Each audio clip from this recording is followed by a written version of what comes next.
Boa noite. Boa noite para todos vocês. Boa noite. Boa noite, Mônica. Bem-vinda. Quem for entrando, por favor, já vai clicando ali nos coraçõezinhos, viu? Porque isso torna a live mais visível. Ai, deixa eu avisar. Ah, o professor Carlos Eduardo já entrou. Professor, você consegue enviar o convite para a participação?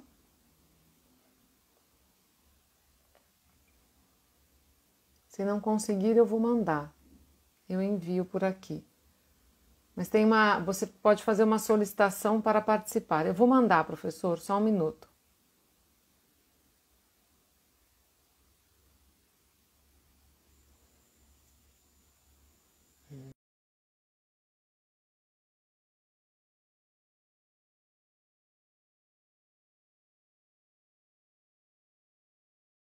Ah, deu certo. Cheguei. Chegou. Boa noite, professor. Acho que a sua câmera está virada.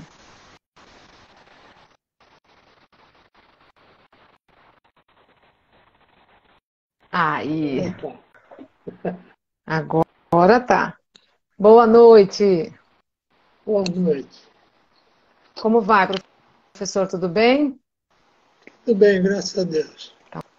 Deixa eu Então só tá ótimo. ajeitar a câmera aqui. Fique sossegado. Eu sempre gosto também de dar uns minutinhos assim para o pessoal vai chegando. Eu avisei o pessoal que a gente ia começar a live para eles não esquecerem, né? Eu queria muito que meus alunos assistissem. E então, oi, Lu. Ah, Lu, que linda. Lu é aluna. A Luciana é aluna minha do curso de formação de instrutores.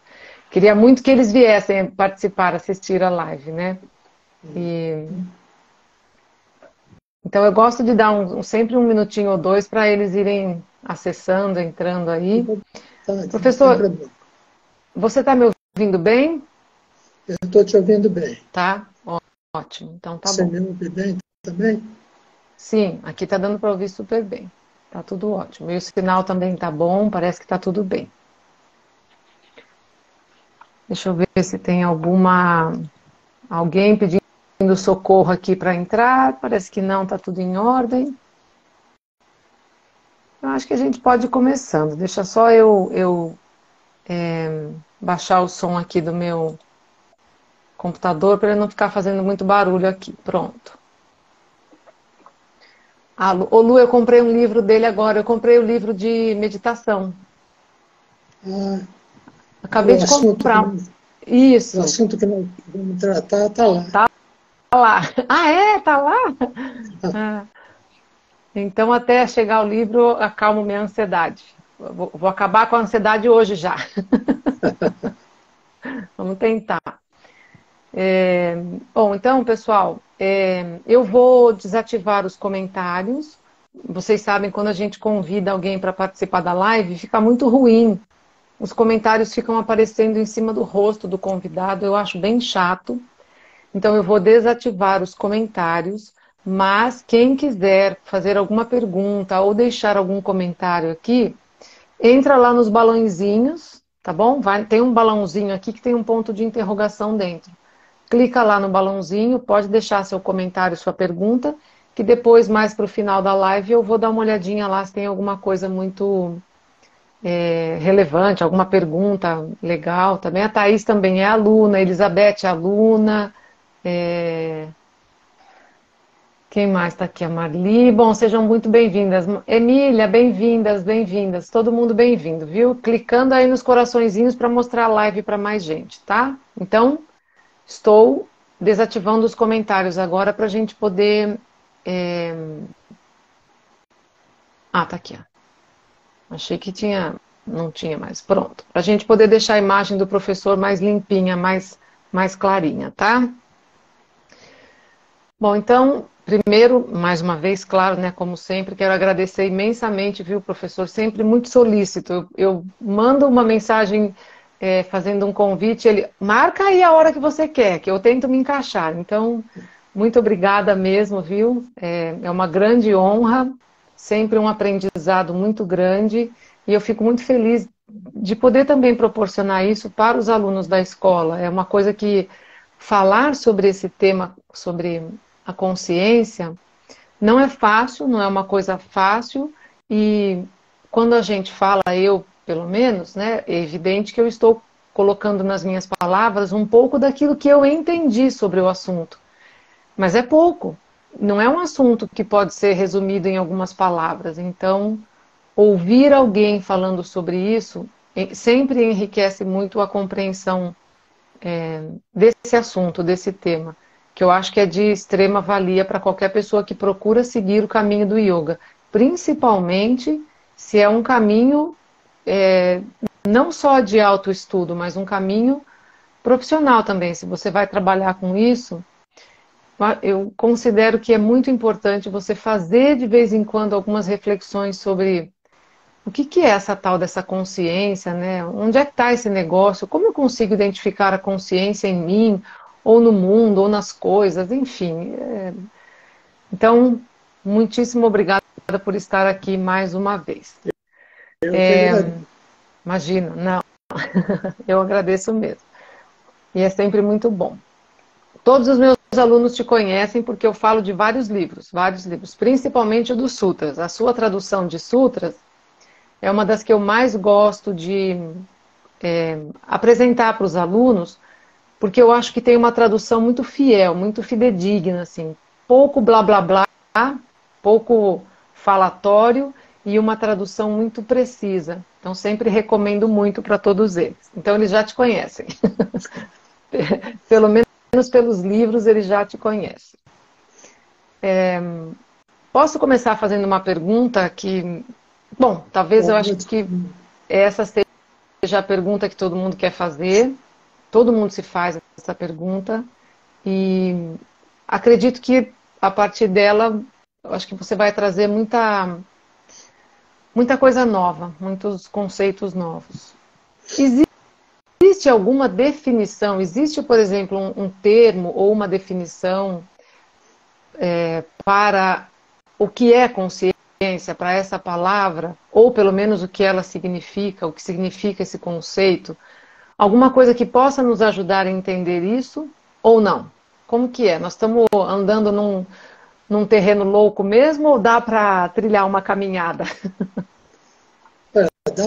Dá para fazer um caminho relativamente tranquilo se a gente se fixar na cultura da Índia, na cultura sânscrita.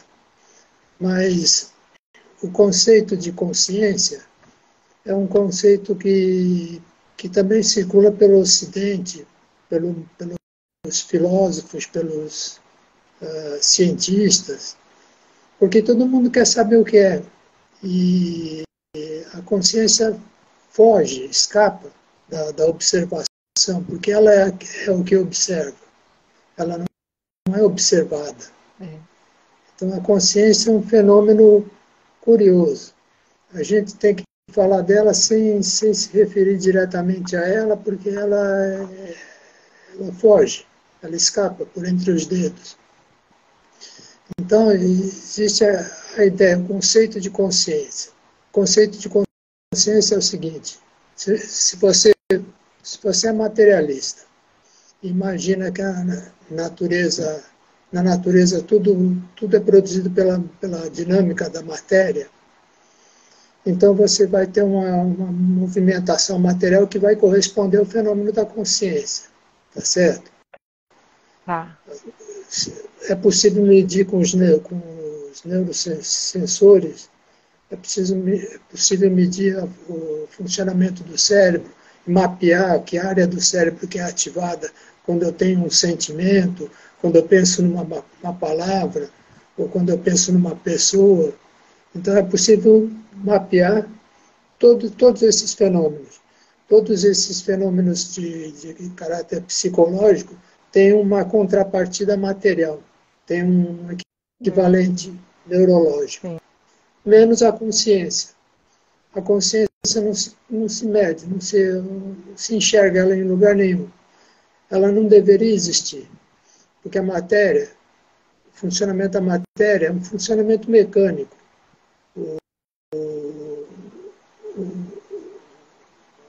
A faísca elétrica dentro do neurônio vai caminhando de neurônio para neurônio e vai traçando um caminho.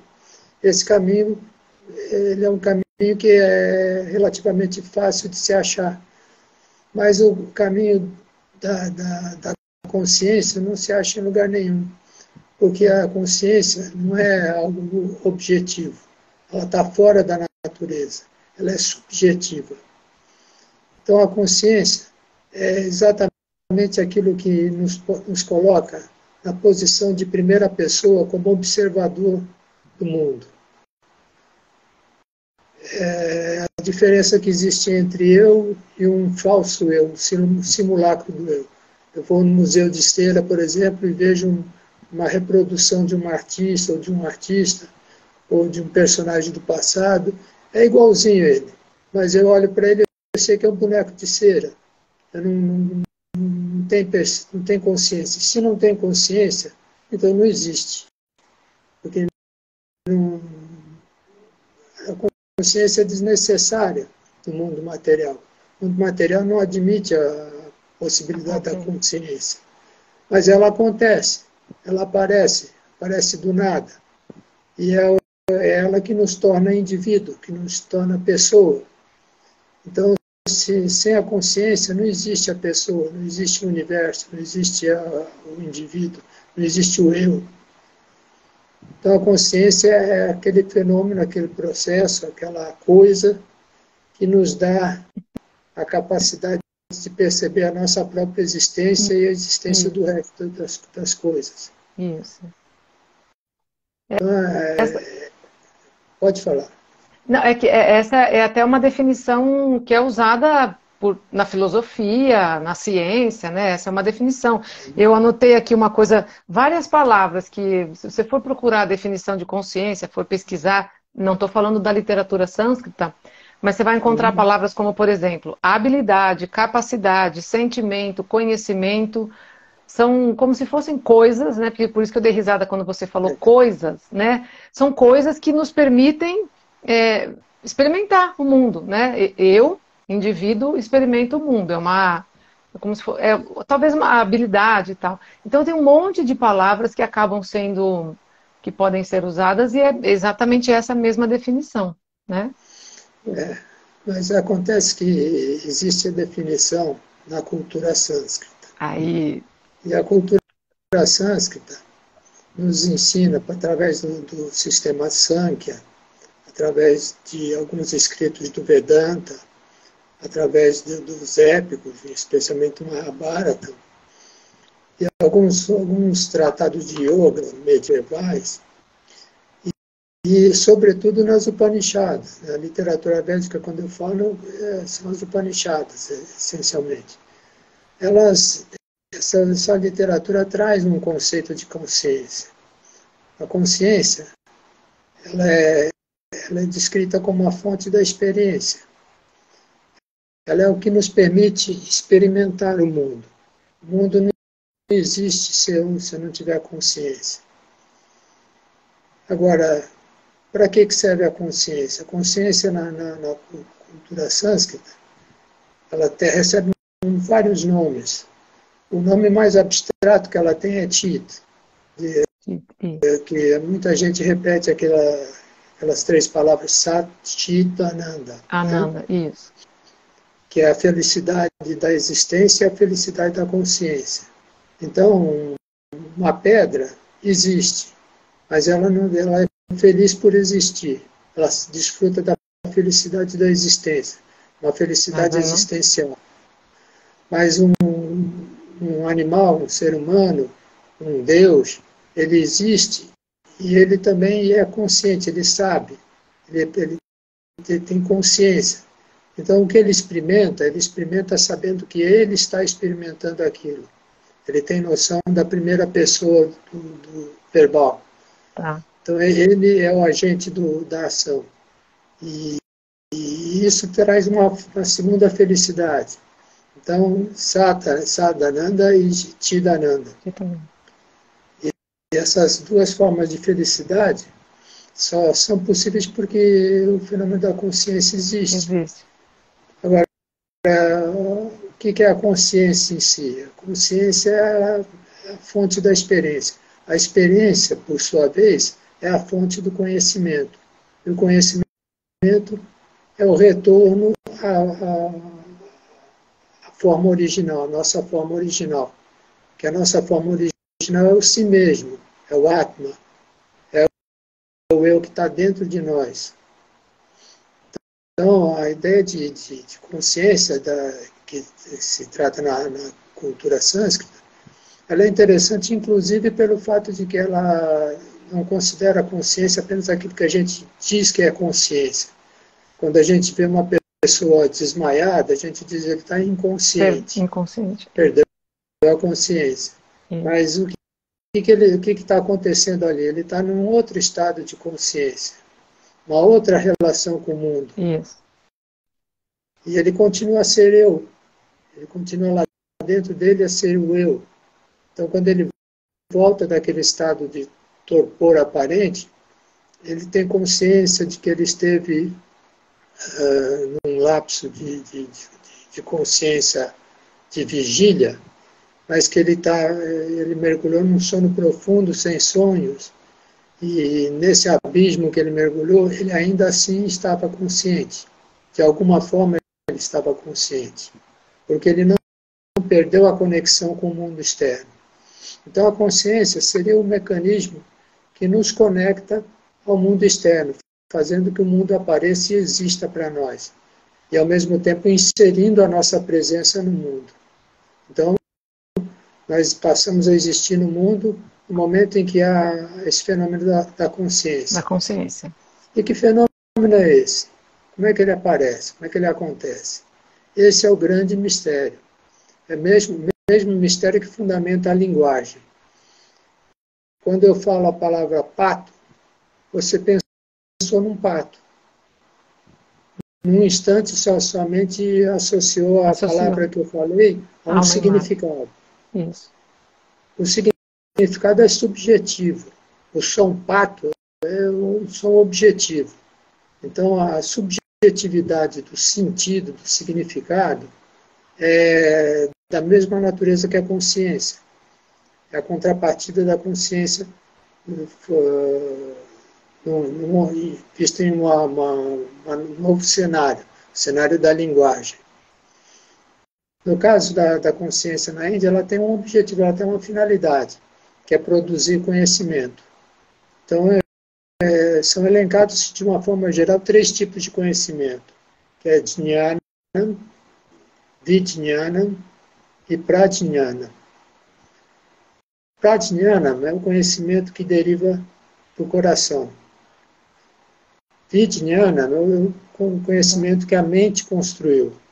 E Jnana é a percepção pura e simples das evidências, o conhecimento factual, experienciado, o vivencial. Então, essas 3 formas de conhecimento são produto da consciência. A consciência me faz perceber a cor dos objetos, ou o sabor da fruta. A consciência me faz perceber a imagem mental que está ocorrendo na minha cabeça nesse momento. E a minha consciência me permite acessar a intuição que vem do meu coração. Então, essas 3 coisas, que são as coisas mais importantes na nossa vida, elas só existem por causa que existe a consciência. E a consciência nos viabiliza a experimentar a experiência do mundo. Mas Patanjali, quando se refere à experiência do mundo, ele fala de experiência com viveka, ou seja, com discernimento. É viveka kyati, que ele chama. E ele fala que nós temos que... O yoga propõe a experiência continuada. A experiência, no caso, é a posição de primeira pessoa. Então, se eu desejo ser outra pessoa, eu não estou fazendo a minha própria pessoa se expressar através de mim. Mas se eu quero ser eu mesmo, e se eu me esforço por estar na posição privilegiada que eu ocupo no universo, que é o centro do meu universo, se eu aceito esse fato de que eu estou no centro de tudo, para mim, na minha perspectiva, eu estou fazendo a experiência com discernimento. E essa experiência com discernimento resulta em prajna, intuição. E intuição é o conhecimento na forma como o yoga propaga, né, propõe. Então, a questão da consciência, você vê que, apesar de ser complexa, ela é tratada na cultura indiana, na cultura sânscrita, ela é tratada de uma maneira relativamente simples, Sim. relativamente acessível. A consciência só pode ser experimentada, ela não pode ser observada. Então, sei lá, é isso aí. Você foi falando, eu fui pensando em algumas coisas, por exemplo. Então, quando a gente fala que... Não, desculpa, quando a gente fala, não, a gente pode raciocinar, porque... Eu estou falando assim porque é difícil, não é fácil para a gente entender como é que é esse negócio de observador, né? Então, eu posso raciocinar que a consciência é aquela porção em mim que observa as coisas acontecendo e que, inclusive, observa quando, por exemplo, eu tenho uma atitude meio raivosa ou uma emoção de medo. Existe alguma parte em mim que identifica, nossa. Bom, por exemplo, hoje eu até brinquei um pouco antes da live, eu falei, agora eu estou ansiosa. Eu identifiquei a minha, eu não vi a hora que começasse a live, porque eu queria escutar o que você ia falar. E aí, então você fica pensando, mas tem alguma coisa aqui que identificou que eu estava ansiosa. Então, alguma coisa identificou a mente funcionando. Então, esse observador ou o percebedor, e às vezes os textos, né, mudam um pouquinho a tradução para isso, esse percebedor, esse observador é a consciência na experiência? A gente pode sim entender isso? Não, não exatamente, ele é a mente fazendo o papel de observador. Ah, tá. Então a mente toma emprestado do Atma, de si mesmo, a sua capacidade de absorção. O si mesmo ele é como um buraco negro, ele atrai todas as informações que estão ao redor, ele atrai para si. Essa é a inspiração do Purusha. Então ele traz todos os estímulos sensoriais, as palavras, os objetos, as pessoas, as identidades, os conceitos, ele puxa tudo isso para dentro. E ele lança para fora a significação. Então isso é Buddhi, é a resposta inteligente que ele dá. Então, quando acontece esse fenômeno acontece no espaço da mente, no campo da mente. E a consciência em si, ela é só o resultado dessa união dos dois campos, do campo do eu, do Atma, do si mesmo, e do campo da matéria, Prakriti, ou Pradhana, a matéria fundamental. Sim. O si mesmo precisa se misturar com a matéria fundamental. Então ele constrói uma estrutura. E essa estrutura é uma estrutura que é chamada de instrumento interno, Antarkarana. Isso.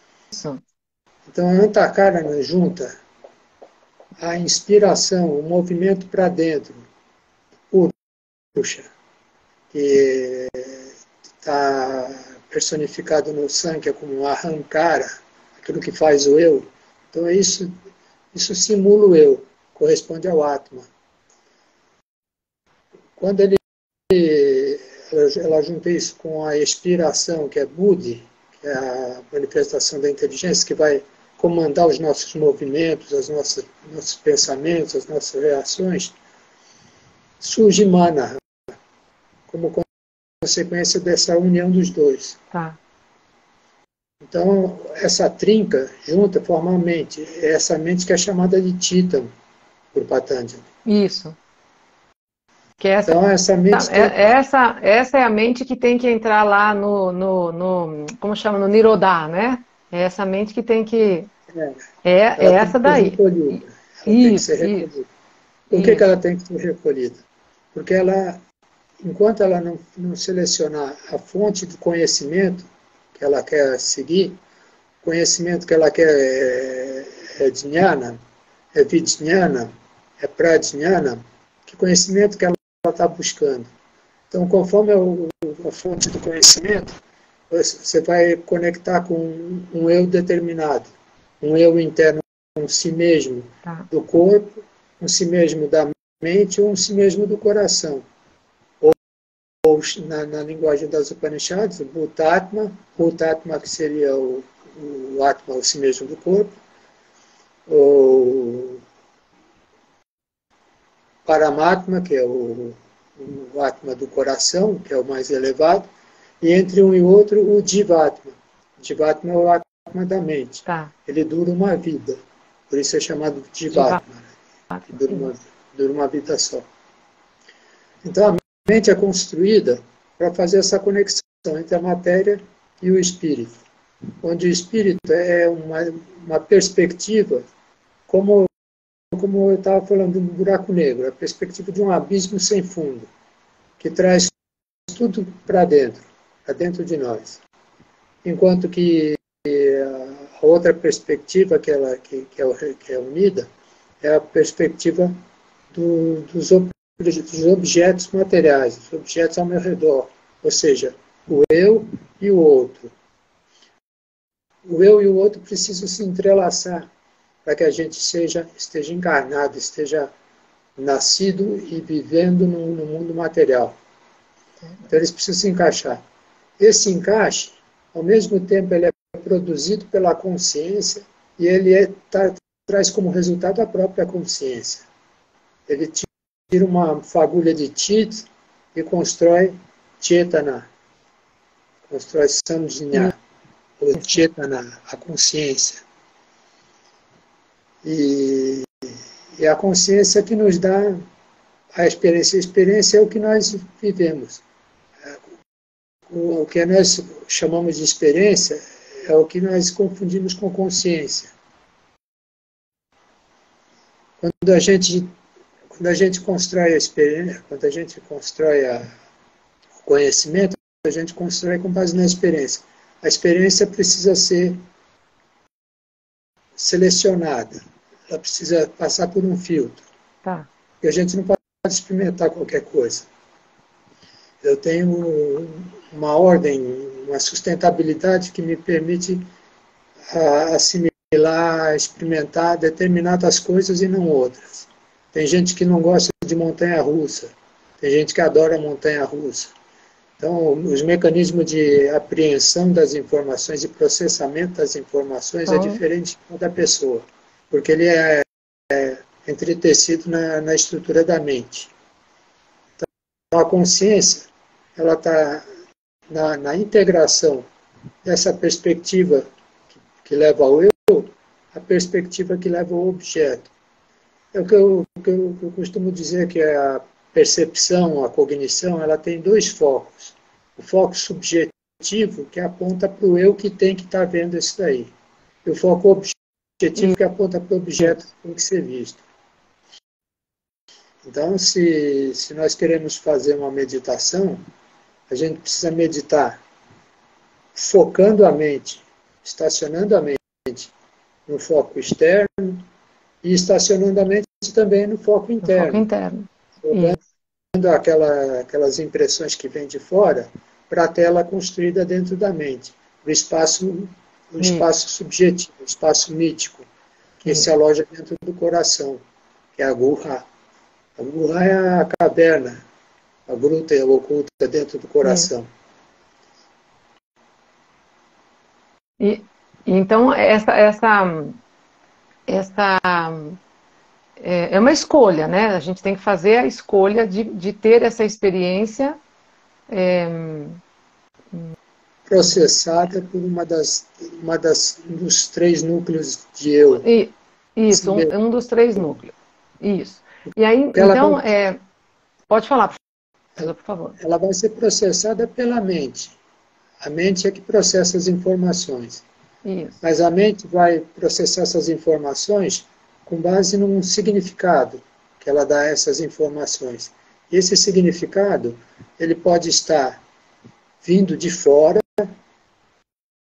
Uma pessoa pode me dizer o que significa aquilo que eu estou percebendo. Ela pode vir de dentro, esse significado, de memórias, de lembranças, de hábitos, de pensamento. Ou pode vir de dentro na forma da intuição que vem do coração. Eu preciso aprender a selecionar. Por isso o Viveka que o Patanjali fala. Isso. Fala. Então, esse Viveka é o discernimento que nós temos que ter ao elaborar um pensamento, quando a gente está pensando, de ter o senso crítico, né, de pensar de onde está vindo isso, de onde veio esse impulso para eu pensar tal coisa. Por exemplo, eu gosto de quindim. Eu passo na frente da doceira, eu olho para o quindim e ele me chama. Então, eu preciso comer quindim. Mas eu preciso comer quindim? Não, é um hábito meu. Uma memória minha do prazer que ele me proporcionou no passado, que me leva a olhar para ele com olhos grandes. Né? Então, funciona com base em memórias e hábitos. O Patanjali chama de vasanas. São pensamentos mundanos, são pensamentos fundamentados na natureza material, na natureza objetiva, enquanto que yoga foca no objetivo e abandona o objetivo para buscar o subjetivo. O subjetivo. E mergulhar na consciência. Então, quando você mergulha na consciência, você não tem mais objeto para perceber. Então, é como se você tivesse desmaiado. É aquela... Alguns falam que esse estado, acho que é o Asampradnata, né, que o Patanjali fala, é como se a gente estivesse numa nuvem, não é? É uma experiência de como se... então, o reconhecimento por nós, assim, para a gente tentar... só tentar deixar mais claro, o reconhecimento do que viria a ser consciência, por mim, é o momento em que eu, como observador, que não é a consciência, o observador é o objeto que observa, né? É a ferramenta que observa a experiência.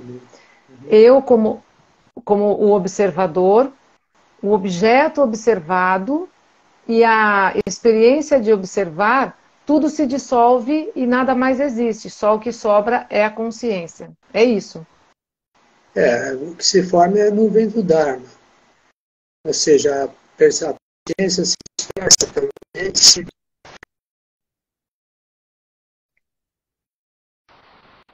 Não você ouvi. Olha, a conexão está travando, né? Travou, deu uma travadinha, mas voltou, agora voltou. Tá. Não lembro o que eu estava falando. Da nuvem do Dharma. A nuvem do Dharma. Nuvem do Dharma, isso. Quando a consciência se dissolve, ela se isola do mundo externo e se dissolve por todo o universo, se espalha por todo o universo. Então você se torna o todo. Você se torna o todo. Então essa nuvem do Dharma é a nuvem da condição que nos dá sustentação espiritual. Porque Dharma significa basicamente cultura, sustentação, aquilo que dá sustentação à comunidade, à família, ao indivíduo, né? Então a gente busca o nosso Dharma conscientemente, desenvolvendo o Viveka, desenvolvendo o discernimento. E esse é um aprendizado vivencial. A mente, ela é arrastada pelo desejo, mas nós temos que fazer uma alquimia transformando o desejo em vontade. A palavra icha, que serve para dizer desejo, serve para dizer vontade também.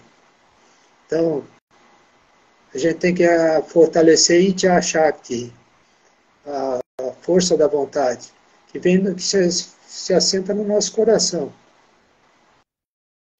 Então, esse esforço por alcançar esse estado de purificação, que a purificação, a gente diz, é quando a gente deixa o universo preenchido pelo eu, não tem mais o outro. Quando você trata o outro como se fosse você mesmo. Você mesmo, isso. Então, esse estado de difusão do eu é o estado do isolamento da percepção, a purificação da mente. A mente se torna sátvica, na descrição de Patanjali. Ela se torna sátvica. E, embora diferente do Purusha, ela se integra ao Purusha. Então, ela se torna idêntica ao Purusha, embora diferente. E o Purusha é o eu, é a pessoa dentro de nós. Sem o Purusha, nós não somos uma pessoa. Somos nada. Sem o Purusha, nós não existe o universo, porque ele é a fonte da consciência. Ele é a consciência. Então, quando a gente exercita a consciência, e a gente faz isso o tempo todo, a gente está exercitando a presença do Purusha dentro de nós. Então, o que eu preciso fazer é a mente, que é o agente operador do Purusha, fazer a mente representar efetivamente a natureza do Purusha, a natureza de si mesmo que é dentro. Quando a mente se torna um reflexo do Purusha, aí tudo acontece corretamente. Tudo dá certo. O Patanjali fala que aquele que vê se manifesta na sua natureza mais autêntica, né? Mais ou menos assim que ele fala. Porque alcança isso, porque ele está usando a ferramenta, ele teve o discernimento de escolher não usar o ponto de observação do que ele está vendo. Está travando, né? Pode falar. Deu uma... Então, eu soube usar o discernimento para escolher viver aquela experiência, não só olhando o que eu estava vendo, né, que é a experiência do objeto, né, aquela que vem de fora, mas sim eu escolhi viver a experiência como se eu tivesse dissolvido mesmo, como se estivesse no coração, é a experiência do coração. Então, quando eu consigo fazer isso, talvez eu esteja mais próximo de uma manifestação manifestação da consciência mesmo. É isso, né? É isso. Mas é difícil que a gente se pôr nessa condição para encarnar a consciência, encarnar a fonte da consciência. Sim. Porque é preciso estar assentado no coração, estar em primeira pessoa, viver a vida. E isso é uma coisa difícil. Em primeira pessoa. Essa condição é difícil, porque os objetos atraem a nossa atenção para fora. Por isso que o Patanjali fala de recolher a mente, recolher as atividades da mente, de modo que a mente se apoie sobre o eu e não sobre o outro. O outro, ele afasta a nossa mente, a nossa consciência do eu interno, do eu superior, do eu Paramatma, o eu supremo. E o yoga se propõe a fazer justamente esse caminho oposto, que é reaproximar a nossa mente do nosso eu Paramatma, né, do nosso eu mais interno, de modo a tornar a mente imortal. Porque a mente ela se chama de Atma. Ela é o Atma, é o si mesmo de uma vida. Quando a gente morre, ela morre junto e leva consigo, arrasta consigo as nossas memórias, o nosso aprendizado, o nosso conhecimento. Mas quando a mente se ajusta ao si mesmo, ao Paramatma, ela se torna imortal. E aí o corpo morre, mas a mente sobrevive. E ela ganha a eternidade. Não é? Eu acho bonito isso. É maravilhoso, isso é maravilhoso. Por isso que é tão difícil de compreender, né? Por isso que é uma coisa tão... eu já ouvi até alunos falando que mas se a gente for tentar viver a vida desse jeito, as coisas parecem que vão perder um pouco A graça. a graça, isso, né? A vida vai ficar meio sem sal e sem açúcar. É, mas daí eu tento me basear, para responder essas questões, eu tento me basear no seguinte: nós estamos falando de um estado de consciência, um estado supremo, do o Paramatma, ou o si mesmo, que é uma porção desse Paramatma, que é Sat Chit e Ananda. Então, não é possível que, se eu for, quando eu estiver dissolvida nesse estado de plena consciência, não é possível que eu não vá sentir, aliás, talvez prazeres até e sensações e emoções completamente inimagináveis, porque elas não estão mais limitadas nessa mente efêmera, né? Nessa mente, enfim. É Olha, difícil. Pode falar, por favor. a Katha Upanishad, ela fala sobre duas opções que a gente pode fazer na vida, duas escolhas que nós temos. Ela fala em preyas e shreyas. Preyas significa as coisas desejáveis e preyas, as preferíveis. As preferíveis. As preferíveis nem sempre caminham do jeito que a gente gostaria que caminhasse, nem sempre são prazerosas, mas elas caminham, elas nos levam irreversivelmente para a felicidade absoluta. Isso. As preyas, que são as opções prazerosas, nos levam ao desfrute. Né? Elas nos levam ao desfrute. Só que nesse desfrute, ela consome a nossa vida. E aí a gente morre. Shreyas leva para a imortalidade. Preyas leva para a vida, para o fim da vida. Então, quando a gente pensa que viver a vida desse jeito que o yoga nos ensina, que Krishna fala na Gita, que Patanjali nos ensina, para citar textos assim mais acessíveis, né? Quando a gente pensa em viver a vida desse jeito, ela fica parecendo muito sem graça. Nossa, mas daí eu não vou poder nem comer um chocolate, não posso sentir o prazer de comer um chocolate, de tomar uma taça de vinho, de tomar um banho de cachoeira, enfim, ou café. A mente fica agitada, né? Por isso, todo yogi deve acalmar a sua mente, assentar a mente, fazer o tinta praçada, não. Isso. Tratamento da mente. Da mente, exatamente. Porque quando a mente se assenta, quando não levanta a poeira, é fácil você observar o caminho da direita, o caminho da esquerda, e observar qual deles está te levando para o lugar certo, para o lugar que você quer ir. Isso. A própria Katha Upanishad tem uma figura de linguagem que ela usa, que ela diz que ela usa a figura da carruagem. Então a carruagem é o corpo. E essa carruagem carrega um passageiro, que é o Paramatma, é o eu. Mas esse passageiro ele tem a intenção de ir para algum lugar. Para ir para algum lugar, ele usa a inteligência, que é o cocheiro, que é Buddhi. Buddhi, isso. E a inteligência controla os cavalos, que são os órgãos sensoriais, os sentidos, com as rédeas, que são a mente. Então, a nossa vida é feita para carregar o eu para o destino que ele determinou. O passageiro é quem manda, não é? Não são os cavalos quem mandam, são os cavalos. O cocheiro quem manda. O cocheiro leva o passageiro para onde ele quer ir, para onde o passageiro quer ir. Essa é a vida perfeita, a vida conduzida com perfeição. Isso. A gente precisa, então, decidir ser o passageiro, e não o cocheiro, nem os cavalos, nem o carro. Exatamente isso.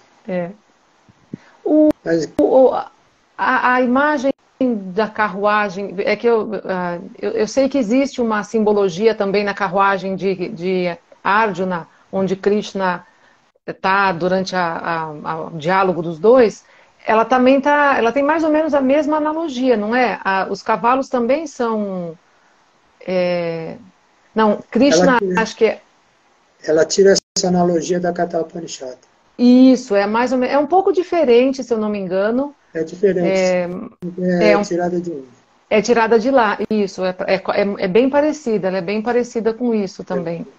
Eu falei E da versão da Katha Upanishad porque é mais completa. isso. E talvez seja mais, assim, sei lá, mais, de repente mais antiga, né? Ela deu origem a outras analogias também. Enfim. É, E nesse capítulo da Katha Upanishad que fala sobre a carruagem, ele começa falando que dentro de nós há dois indivíduos, a sombra e o calor, Chaya e Tapa. E esses dois indivíduos se nutrem da ordem correta, da ordem do bem. E ficou um enigma, um mistério, para quem são esses dois indivíduos? Na verdade, esses dois indivíduos são Chaya, a sombra, é o Paramatma, que se oculta no inconsciente. e O espírito mais elevado se oculta nas sombras do inconsciente. E o Tapahan é o calor. O calor, o sacrifício da mente. O Tapahan da mente. Então, a mente é benigna, ela quer ajudar. Ela, se ela tiver todos os defeitos do mundo, pelo menos uma coisa boa ela fez por mim, que foi me dar o acesso à consciência. É pela mente que a gente tem nos acesso à consciência, isso. não é pelo corpo. Então, essa convivência dos dois indivíduos diferentes, às vezes eles são representados em outras Upanishads por dois pássaros, né, numa mesma árvore, um que come os frutos e outro só observa. Então, esse que só observa é o Paramatma, o que desfruta é o Jivatma, é a mente. Isso. Então, essas figuras mostram como havia uma lucidez nesses textos antigos no que se refere ao fenômeno da consciência, da sua relação com a mente. Fenômenos que os pensadores de hoje estão começando a tatear. E estão tendo grande dificuldade, né? Como a gente estava falando no começo, aquele filósofo australiano, David Chalmers, ele fala que essa questão da consciência é o grande problema da ciência e da filosofia. Um problema que ainda não foi resolvido. Ele apresentou essa ideia de grande problema em 1994, numa reunião, num congresso que foi organizado nos Estados Unidos. E até hoje continua sendo um grande problema, uma grande dificuldade. Sim, Porque no Ocidente a gente não enxerga a perspectiva subjetiva. Eu ia falar justamente isso. Os yogis da Katha Upanishad, por exemplo, eles estavam, eu acho que um pouquinho mais assentados, né? Eles tinham a sua... Com certeza. Não porque eles não tinham problemas, não é isso. Eles tinham problemas de outra natureza, mas eles também tinham problemas. Tanto é que eles decidiram pensar sobre a vida. Por que eles pensavam sobre a vida? Porque havia algumas questões, eles estavam em busca de respostas. Mas eles escolheram se assentar. Essa foi uma escolha deles. Eles escolheram o assentamento e, a partir daí, puderam ter uma visão um pouco mais subjetiva, né? Coisa que a gente não vê hoje. Eu gosto muito de um físico brasileiro. Ele é um físico espírita, eu gosto muito de ouvi-lo falando. Ele é da região aqui do interior de Piracicaba, inclusive, e ele desenvolveu uma teoria matemática, uma equação matemática para provar a existência de Deus. Só porque ele queria acabar com um dilema da ciência atual, da física quântica, né, da mecânica quântica, que é, bom, essa ciência chegou numa coisa que eles chamam de consciência, que é a onda, que ora se comporta como onda, ora como partícula. Eles deram o nome a isso de consciência. Só que para reconhecer isso como consciência, há que se, assim, catapultar para uma coisa subjetiva. E Uhum. a ciência não é... Como que nós vamos ser subjetivos? A Né? consciência é 100% subjetiva. É. E ela conduz a experiência que é também 100% subjetiva. Isso. E eu posso chamar qualquer coisa de consciência. Eu posso pegar esse copo d'água aqui e dizer que isso aqui é consciência. É. Posso pegar ou apontar para a lua e dizer que a lua é consciência. E isso não resolve o problema. Dar nomes não resolve o Não. problema. Porque continua a existir essa questão. Por que como é que eu sei se você enxerga o azul da mesma forma como eu enxergo o azul? Isso. Eu não sei o que é ser a Jaque. Eu sei o que é ser o Carlos Eduardo. É. Eu só consigo experimentar a minha própria subjetividade. Então eu só consigo viver em primeira pessoa, ainda que eu queira viver em terceira pessoa, ainda que eu queira me fantasiar de Elvis Presley e pedir para as pessoas me verem como Elvis Presley. Né? Eu não vou ser o Elvis Presley, eu sou eu mesmo. E a transição da visão de terceira pessoa, que é a visão que o neném tem quando nasceu, para a visão de segunda pessoa, que é a visão da criança na infância, na baixa infância, quando ela reconhece o si mesmo no outro, quando ela reconhece que atrás daquele outro tem um eu, né? E daí para passar para o terceiro estágio, que é na iniciação da adolescência, antigamente já havia rituais iniciáticos, né? Quando o adolescente é chamado de adulto, que é quando ele conhece o eu verdadeiro dele. Ele não vai ver o eu no outro, ele vai ver o eu em si mesmo. Isso. Então, quando ele assume a posição de primeira pessoa, ele passa a ser uma pessoa. Aí ele passa a integrar a comunidade. Isso se perdeu, isso nós não fazemos mais. Não. Então, as pessoas, na nossa cultura ocidental, as pessoas ficam buscando ideais externos e não internos. E se perde. Se perde com grande facilidade. Porque elas perdem contato com a consciência, com a fonte da consciência. Perdem contato com o próprio coração. E aí passam a se desvalorizar, tem baixa autoestima, estimula o surgimento de processos depressivos no corpo. Isso. E se dão mal. E a busca a busca cada vez mais insana de prazeres rápidos, porque eu tô mal, tô depressivo, então eu preciso de alguma coisa que, né, que me agrade, né? Sim, daí o abuso de drogas, Droga.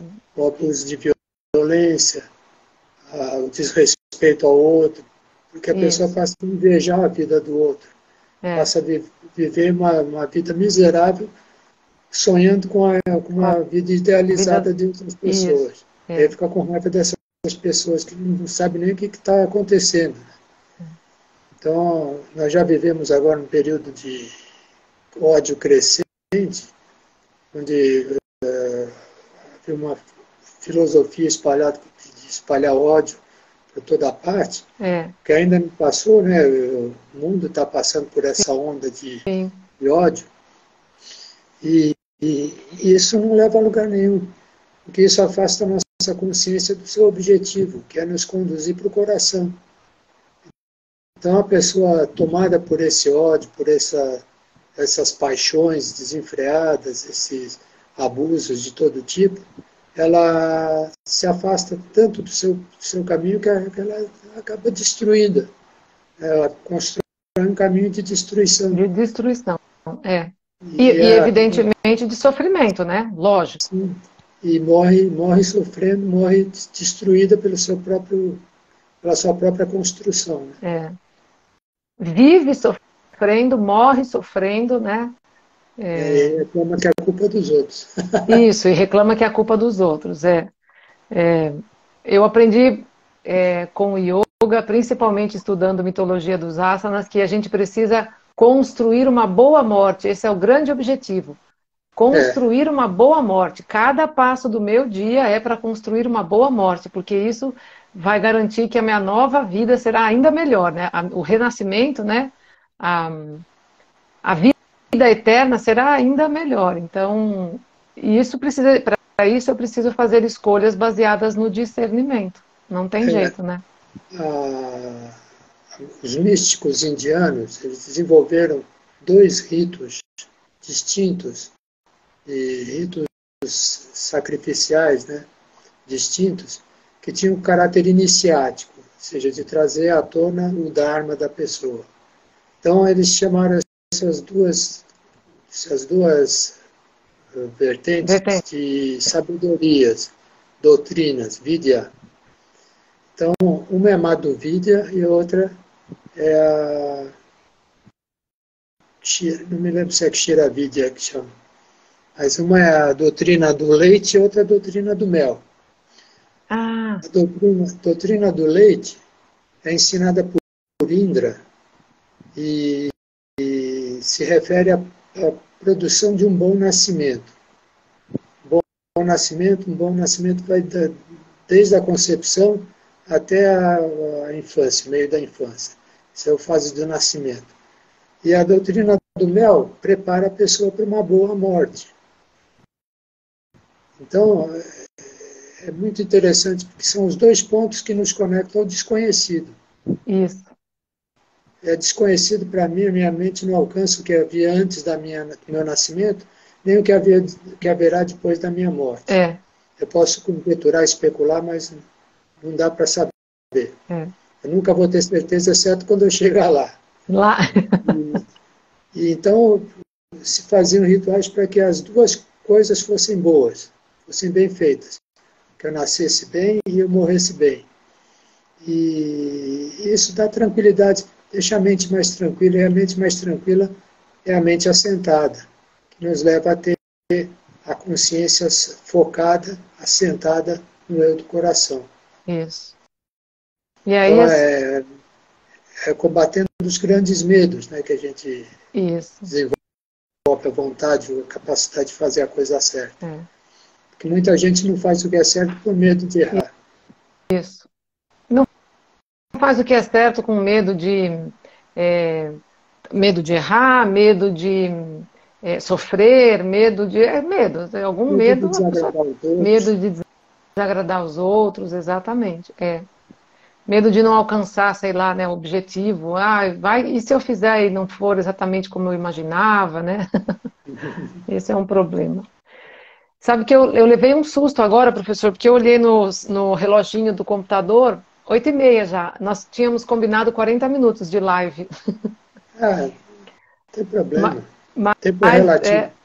exatamente, exatamente. E o assunto é É muito fascinante. enriquecedor. Eu tenho muito fascínio por isso tudo. Eu gosto muito de ler sobre isso, estudar, lógico, conversar com alguém que possa trazer um aprendizado e trocar ideias. E esse tema me fascina muito. Você, num determinado momento aqui, você falou que isso não é muito lindo. Isso é demais de lindo, isso é extraordinário. Pena que,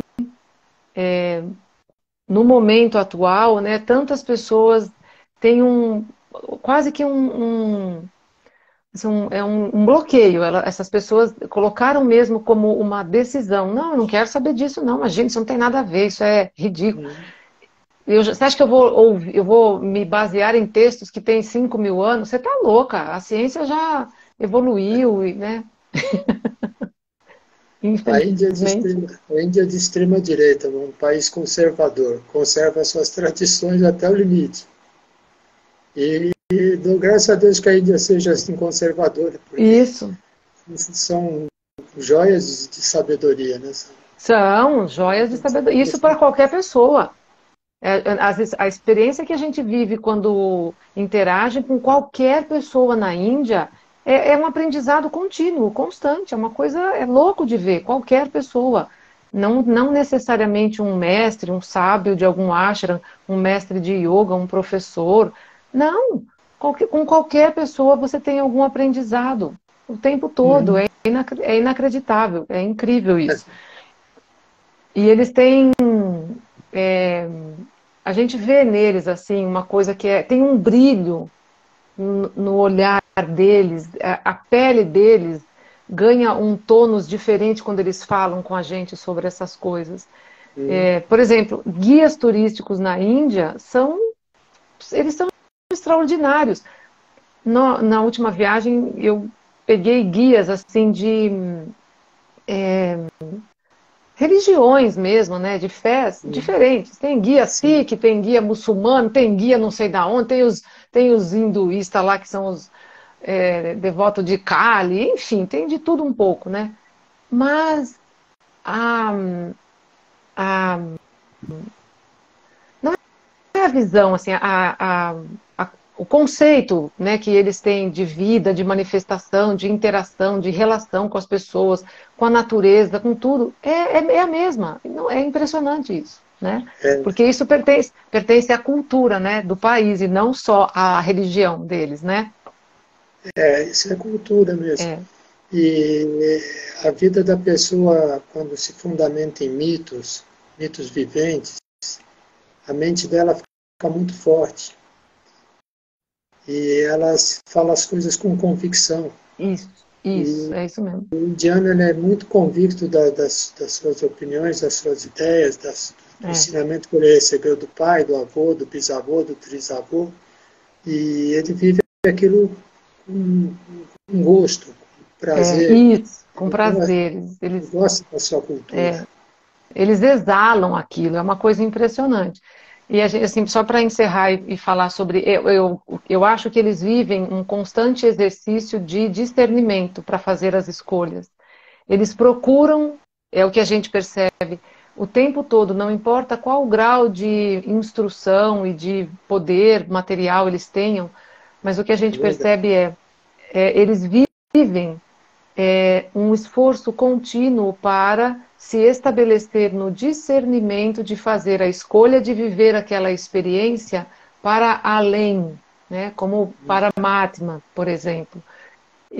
Nós perguntamos para um dos guias em Rishikesh, ele tem inclusive muita dificuldade de falar em inglês é muito difícil para ele não consegue manusear celulares, porque ele tem pouca instrução, ele não lê, mas ele é guia, ele é o nosso guia lá. E aí nós perguntamos para ele num ritual lá no Arte, lá na beira do Ganges, aquilo estava lotado de gente lá, a gente vê pessoas de todos os tipos, né, da Índia. Aí nós perguntamos para ele assim, fala uma coisa, o povo indiano é realmente feliz? Ele, claro, nossa, mas ele não pestanejou para falar. Ele não pensou, não, mas você está falando de quem? Dos ricos ou dos pobres? Ele simplesmente falou, claro, todo mundo que você está vendo aqui hoje está vivendo a felicidade plena nesse ritual.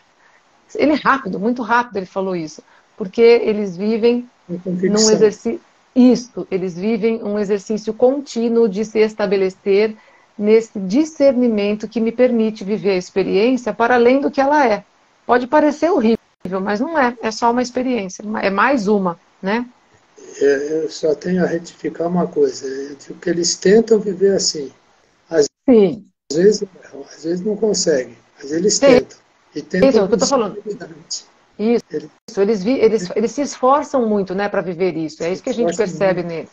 Eles se esforçam, claro que provavelmente eles não vamos dizer que eles tenham para eles seja mais fácil, porque eles têm outro tipo de mente, de consciência. Não, é um esforço pessoal, eles decidem viver esse esforço, né? É uma escolha. São pessoas humanas que têm um passado e respeitam esse passado.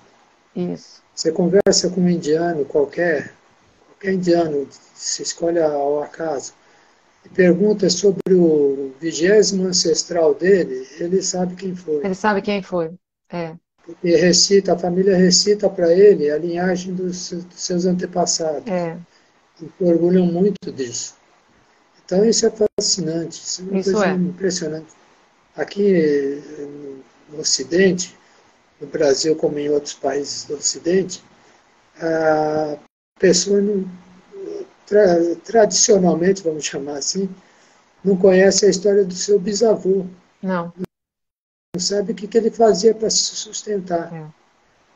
Alguns não sabem nem onde morava. Nem de onde veio. E É, nós não temos passado, nós não temos um arcabouço, uma é, infraestrutura que dê sustentação a um viver completo. Então nós isso. vivemos tentando viver, construir a nossa vida. É, Agora, quando você tem um arcabouço mítico, uma literatura ancestral, que já te dá esse cenário para viver a sua vida, aí é só desfrutar, viver a vida é, da melhor maneira possível. E é isso que eles tentam fazer. Eu isso. acho muito bonitinho isso É daí. lindo. É muito lindo. Isso é muito lindo, realmente. Isso é muito bonito. Bom, professor, olha, eu confesso que ficaria aqui conversando, dialogando e perguntando por, sei lá, mais umas 10 horas, muitas horas ainda. É, mas eu acredito e espero que tenha trazido um pouco mais de clareza, né, para as pessoas tentarem entender um pouco o que é esse lance de consciência. Como a gente falou no começo, inclusive você também falou, o conceito de consciência, ele acaba se misturando muito com o próprio espírito, né, a alma, até não é, se perde um pouco, se mistura um pouco com tudo isso. Mas que esteja, pelo menos a mensagem tenha ficado clara. É fundamental, é importante que você tente se assentar nos movimentos mesmo, né? Nessa expansão, nessa ah, movimentação, nessa exigência que o mundo faz de você para conseguir experimentar essa consciência. Pelo menos isso, né? Pelo menos isso. Entenda que a consciência não está falando aqui. Ela está usando, né, a Jaque para falar aqui. É, mas, enfim, que tenha pelo menos ficado a mensagem para todo mundo que acompanhou, que parece louco, parece impossível, mas não é. É só você assentar um pouco. Asanam. Asanam o tempo todo. Né? É isso mesmo. Espero que tenha ficado pelo menos o básico para a reflexão, Isso. porque essas questões, quase todo mundo acha que sabe o que é consciência, mas não sabe explicar. Não, é. Então, se a gente dá alguns elementos para, especialmente esses da cultura indiana, para ajudar a refletir, a mente faz o resto. Isso. A mente voa sozinha, né? Exatamente. Exatamente. E talvez reforçar que não é algo para ser entendido, né? Uhum. É Para para ser ser vivido. isso, exatamente. É algo para ser vivido. Então, para de querer ficar entendendo o que é a consciência. Escuta o que o professor está falando. Fica quieto, atentamente e seja. Só seja. Viva, né, ela. E É, pronto, né? e vai, Acho que é isso. vai acabar ficando feliz. Com certeza. Então, professor, olha, eu acho que nem tem pergunta, não tem perguntas, porque talvez as pessoas estejam tentando digerir, né, tudo que a gente falou. E volto a dizer, parece muito difícil, mas não é. Então, que você busque, né, trilhar esse caminho. Professor, muitíssimo, muitíssimo, muitíssimo obrigado de todo o coração, viu? Muito obrigada de verdade. E eu vou fazer outros convites em breve, viu? Muito em breve farei outros convites. Tá bom, fico Uma grande feliz. honra.